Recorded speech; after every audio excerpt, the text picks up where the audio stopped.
heads of state, vice presidents, prime ministers, ministers present, Ms. Inga Anderson, Executive Director of the United Nations Environmental Program, distinguished delegates, ladies and gentlemen. It is my great pleasure to join you at this high-level segment of the 7th session of the United Nations Environmental Assembly. Your presence here in Nairobi reaffirms UNEA's position as the world's premier forum for shaping collective, decisive, and science-based response to the most urgent environmental challenge of our time. Nairobi is the largest UN compound in the world. It sits on 140 acres.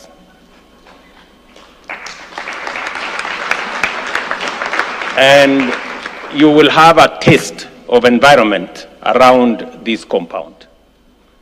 We convene, ladies and gentlemen, only days after the conclusion of COP30 in Belém, Brazil.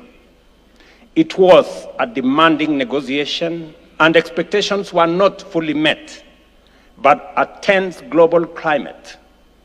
Parties managed to keep multilateralism alive and send an unmistakable signal that the green transition is irreversible. Our task here in Nairobi is to translate these signals into concrete, actionable outcomes that address the triple planetary crisis of climate change, biodiversity loss, and pollution. For Africa, climate change is not an abstract debate. It is a daily experience. Just days ago, Kenya was compelled to declare a national drought emergency in 20 counties, leaving our citizens at risk of severe hunger and water scarcity, and as delayed rains and climate stress devastate crops and livestock. Across our continent, from failed harvests to destructive floods, from intensifying storms to conflict worsened by resource scarcity, Africans are paying the price for a crisis they did not create. These extremes are becoming the new global normal. A few weeks ago, Hurricane Melissa struck Jamaica with unprecedented force, causing economic damage that is equal to the country's entire annual GDP.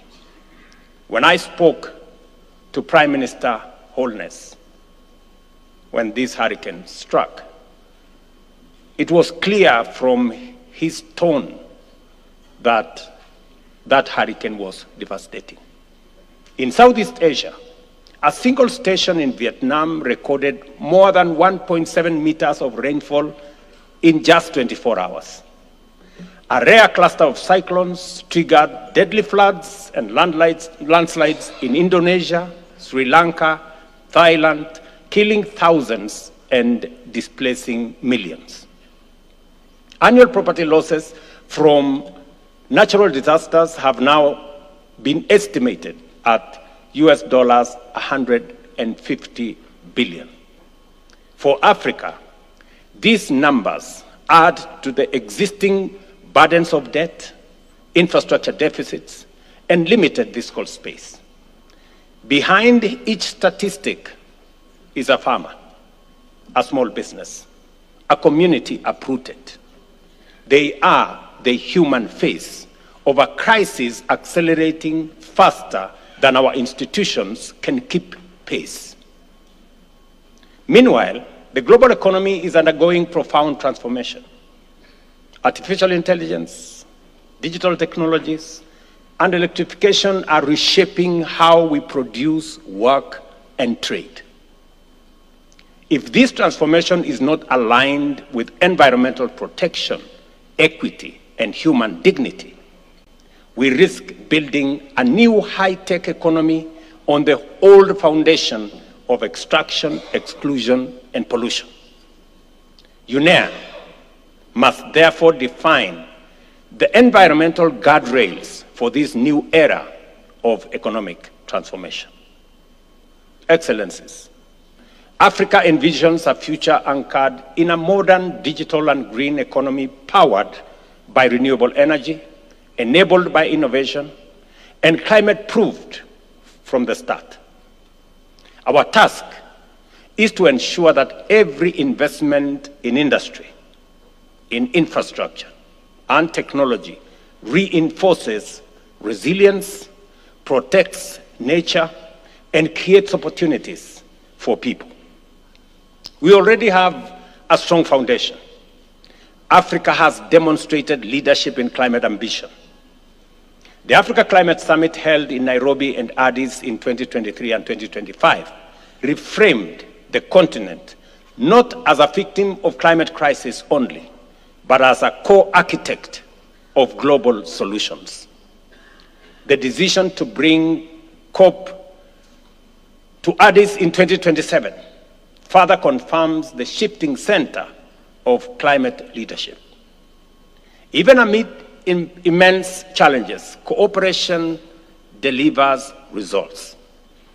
2 days ago, I was at Tsavo, one of our national parks, to launch an operation to protect our black rhinos and to secure the world's largest rhino sanctuary.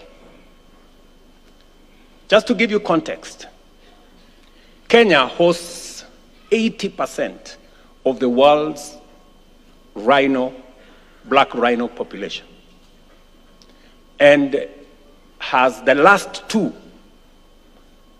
of the northern white rhinos, the last two.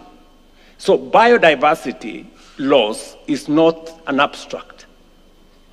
It is real. Seeing 100 black rhinos in a single sanctuary is a triumph of dedication, science, and partnership. It is a reminder that when we commit, when we collaborate, and stay focused, we can reverse decline and restore life. Kenya is honored to serve as a convening ground for global environmental governance.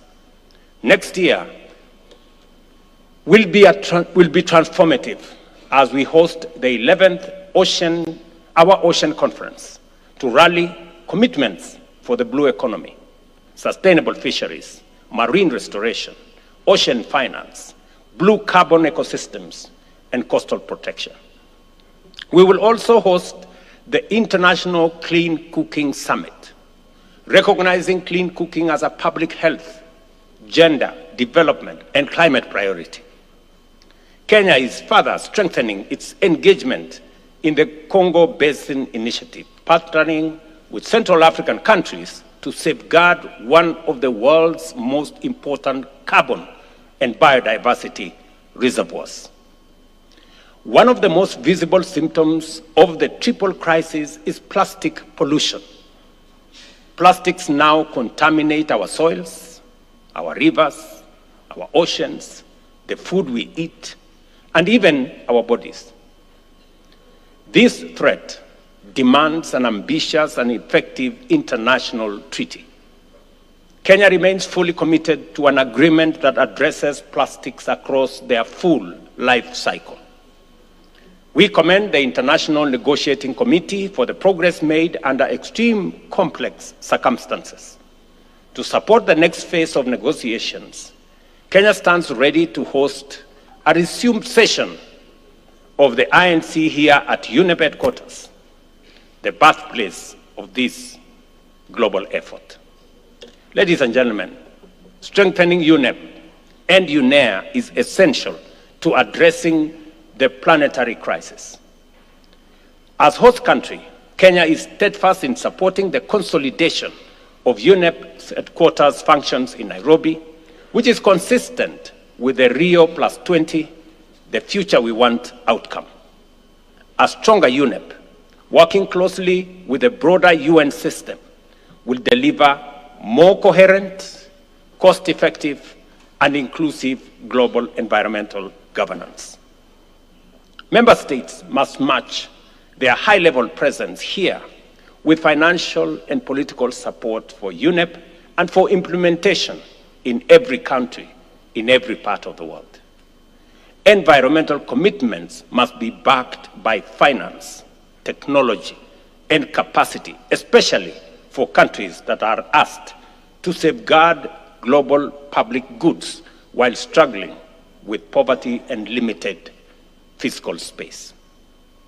Excellencies, environmental action and economic transformation must move together. We can decouple growth from emissions and pollution, creating new jobs, industries, and markets. But this transformation must be fair, accessible, and also affordable. It cannot succeed if countries of the global south are asked to protect the planet while their people sink deeper into hardship. Nairobi has always been a city of dialogue, a place where difficult truths are spoken, where consensus is forged, and where compromise is achieved without surrendering ambition.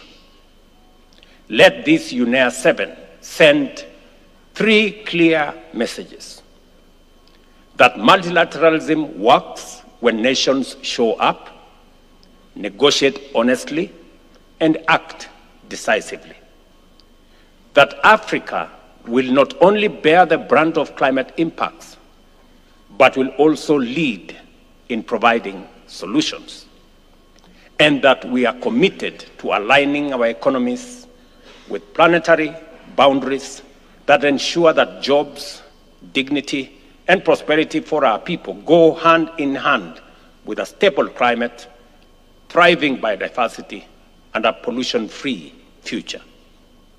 I urge this assembly to rise to the occasion and take decisions that can be felt in people's lives and seen in our natural world. In doing so, we protect citizens, future generations, and all life that depend on this planet.